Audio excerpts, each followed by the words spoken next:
तुहिना जी। श्री हरिवंश महाराज जी। महाराज जी, आप कह रहे हैं कि आप एक एग्जाम की तैयारी कर रही हैं, परंतु इतनी बार असफलता मिलने के बाद भीतर एक डर बैठ गया है कि जो भी पढ़ते समय मन एकाग्र नहीं करने देता। महाराज जी, इस डर को हटाने के लिए मैं क्या करूं? भगवान से प्रार्थना करो। 10 बार हार जाए तो क्या हम 11वीं बार हार ही जाएंगे? ऐसा नहीं है। इस बार हो सकता है मैं निकल जाऊं।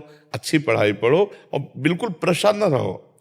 ये सबसे बड़ी कमी है जो हम निराश हो जाते हैं। किसी भी स्थिति में निराशा नहीं आनी चाहिए यार। मनुष्य जीवन में किसी भी स्थिति में निराशा नहीं आनी चाहिए। हम फेल हो जाएं, हम हार जाएं, हम घाटे में, हम विपत्ति में, ये सब बनी रहेगी क्या? भैया, रात नहीं रही तो दिन नहीं रहेगा। बड़े बड़ों के जीवन में एक समानता नहीं पाई गई। सुबह राज्याभिषेक हो रहा है भगवान श्री राम का, तैयारी बिल्कुल जोर की चल रही, और समय के निर्णय निकल गया। 14 वर्ष विशेष उदासी, उदासी भाव से 14 वर्ष का वनवास। भगवान को, हम लोग इंसान हैं यार, कब क्या कैसी परिस्थिति आएगी वो बदलती रहेगी। आप कई बार मान लो परास्त हो चुके, हार चुके, फेल हो चुके या असफल हो चुके व्यापार में, किसी भी विषय पे, तो निराशा नहीं आनी चाहिए। उदास मत होइए, फिर एक नया जोश लाइए, फिर नई उमंग लाइए और हम उस पर विजय प्राप्त करेंगे। देखो, अगर उमंग छोड़ दें हम, तो अभी हम ऐसे हैं जैसे पुरानी बिल्डिंग की पूरी नींव गिर गई हो, पूरा मकान ढह जाए। अभी अभी इसी समय हमारे शरीर में भयंकर पीड़ा है। कितने कष्ट तुम्हें गिनावे, लेकिन हम उत्साह के एकमात्र भगवान का बल और उत्साह, हम हारे नहीं हैं। अभी भी हम नहीं हारे, तो हमारी दिनचर्या चल रही, 12 बजे रात्रि से दिनचर्या चल रही। अगर हम हार जाएं तो अभी बिस्तर पकड़ ले, अभी बिस्तर पकड़ ले। हारे नहीं, नहीं नहीं। ये शरीर रोगी हो सकता है, मैं रोगी नहीं हूं। ये शरीर में पीड़ा है, मेरे में पीड़ा नहीं। तो हम आपके साथ बैठे हुए प्रश्न उत्तर कर रहे, हमारी दिनचर्या चल रही। अगर आप हार जाएंगी तो देखो आपको विक्षेप पड़ने लगा, कि पढ़ते हुए विक्षेप कि यार आप फेल तो हो ही जाना है, या पता नहीं फिर फेल हो गए तो सब पढ़ाई लिखाई नहीं। अगर हम फिर भी फेल हो जाते तो फिर भी निराश नहीं होंगे। फिर मान लो पढ़ाई ही केवल जीवन थोड़ी है,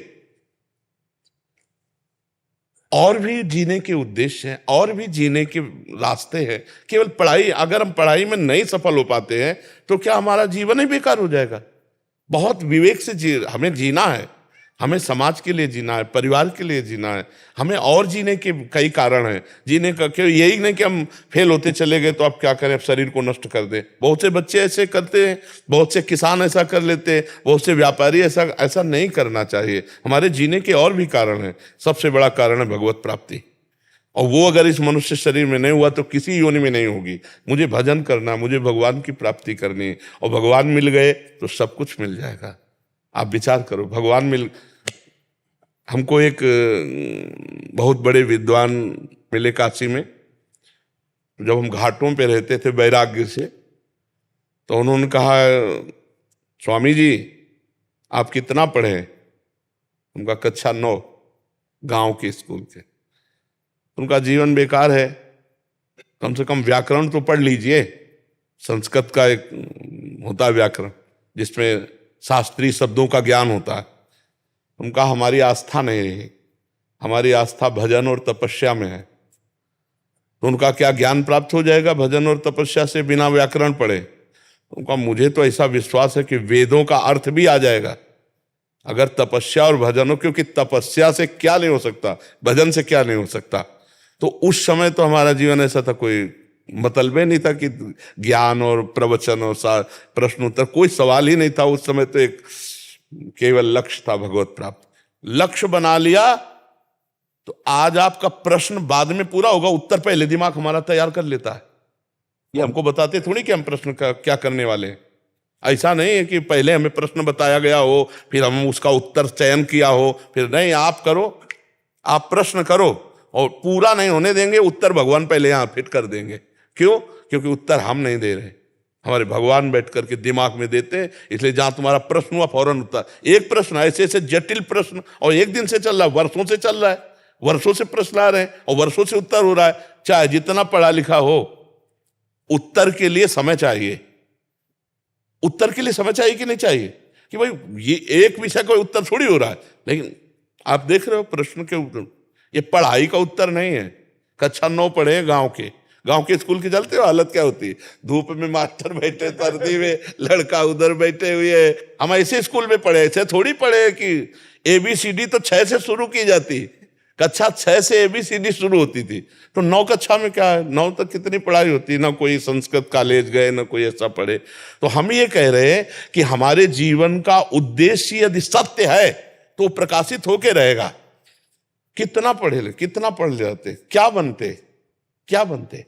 और आज भगवान की शरण में तो जो बने हैं वो सब यहीं दर्शन देने आते हैं। तो हम ये कह रहे हैं कि निराश होने की जरूरत नहीं। सबके लिए एक स्थान बाकी है, भगवान। जब सब जगह से हार जाला तो भगवान की शरण में हो जाना, देखना तुम जीत जाओगे। भगवान का बल अमोघ बल है। वो हम अपने से कह रहे हैं। मरी हुई किडनी, फेल किडनी को 18 वर्ष हो गए चलते हुए, तो वो कहां से चल रहा है? भगवान का बल चल रहा है, भगवान के बल से चल रहा है। वो करतुम अकर्तुम अन्यथा करतुम है। हारना नहीं, कभी हारना नहीं। अंदर से भगवान से जुड़े रहो। इस बार नहीं तो इस बार जीतेंगे, निराश मत हो। और भगवान का बल नहीं होगा तो जीते हुए भी हारे हुए हो, और भगवान का बल है तो हारे हुए भी जीत जाओगे, पक्का समझो। जैसे युधिष्ठिर जी हार गए सब कुछ, लेकिन जीता कौन? सच्ची में युधिष्ठिर जीते, सिंहासन पर युधिष्ठिर जी बैठे। इसलिए धर्म से चलो, नाम जप करो और निराश मत हो। भगवान का भरोसा पक्का रखो। चाहे जिसका प्रश्न हो, संभल के रहो। अगर मन निगेटिव में ले गया तो डिप्रेशन में ले जाएगा, परीक्षा के तो बाद जाने दो। नकारात्मक सोच बढ़ती जाए तो डिप्रेशन में पहुंच जाओगे। इसलिए प्रसन्न रहना सीखो।